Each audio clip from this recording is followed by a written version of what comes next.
Selamat pagi pemirsa, hari ini saya sedang berada di kediaman Bapak Rizky Budiwibawa, di mana para siswa seharusnya tidak hanya diajarkan pengetahuan mengenai matematika dan bahasa saja, tetapi pentingnya edukasi hukum sejak dini. Mari kita lihat mengapa. Di samping saya adalah Bapak Rizky Budiwibawa SH sebagai jaksa di Kejaksaan Negeri Kota Bandung. Apakah edukasi hukum itu penting untuk siswa sekolah dasar?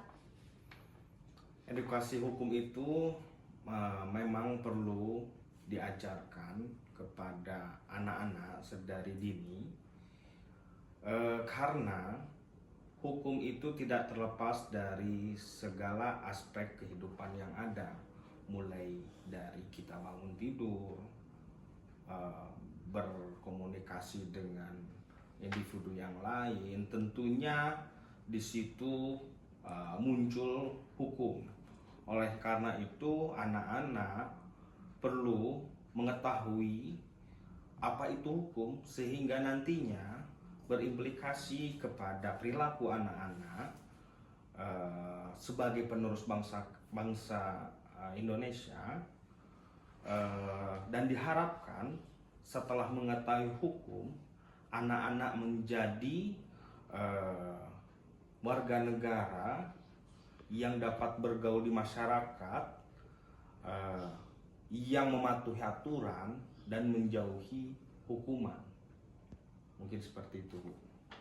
Baik Bapak, bagaimana cara melaporkan jika siswa mengalami kejahatan? Apabila berbicara terkait siswa, tentunya ini mungkin dihadapkan di lingkungan sekolah. Di lingkungan sekolah artinya siswa dapat melaporkan kepada pihak yang bertanggung jawab di sekolah, tentunya guru maupun kepala sekolah. Namun apabila takut, anak-anak bisa melaporkan kejadian tindak pidana itu kepada orang tua, yang selanjutnya nanti orang tua melaporkan kejadian tersebut kepada pihak kepolisian. Nanti pihak kepolisian tentunya akan melakukan penyelidikan terhadap laporan dari orang tua tersebut, yang mana polisi penyelidik nantinya akan mencari peristiwa, apakah ini peristiwa yang ada unsur tindak pidananya atau tidak. Apabila diketemukan unsur tindak pidananya, maka akan dilanjutkan dengan proses penyidikan. Penyidikan ini nantinya polisi itu akan mencari barang bukti dan juga tersangka atas kejadian tindak pidana tersebut. Lalu setelah melakukan penyidikan, polisi akan segera mengirimkan surat pemberitahuan dimulainya penyidikan kepada kejaksaan. Setelah itu polisi dalam teknisnya akan melakukan pemeriksaan terhadap para saksi dan juga tersangka yang ada, di mana dalam proses tersebut polisi harus sudah mempunyai 2 alat bukti untuk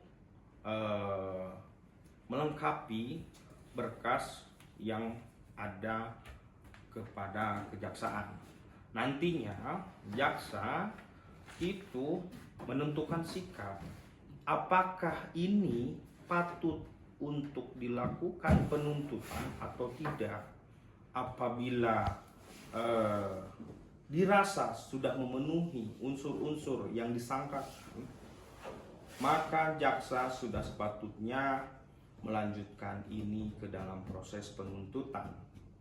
Nah, di Indonesia sendiri, proses penuntutan dalam pembuktian di persidangan tidak hanya dengan 2 alat bukti yang ada, karena di Indonesia sendiri itu menganut unsur atau menganut proses pembuktian negatif campuran, yang mana selain 2 alat bukti, tentunya jaksa juga harus meyakinkan hakim bahwa sudah terjadi tindak pidana. Dengan memahami hukum sejak dini, mereka akan menjadi warga negara yang lebih sadar dan bertanggung jawab di masa depan. Demikian laporan dari saya tentang edukasi hukum untuk siswa sekolah dasar. Salam literasi.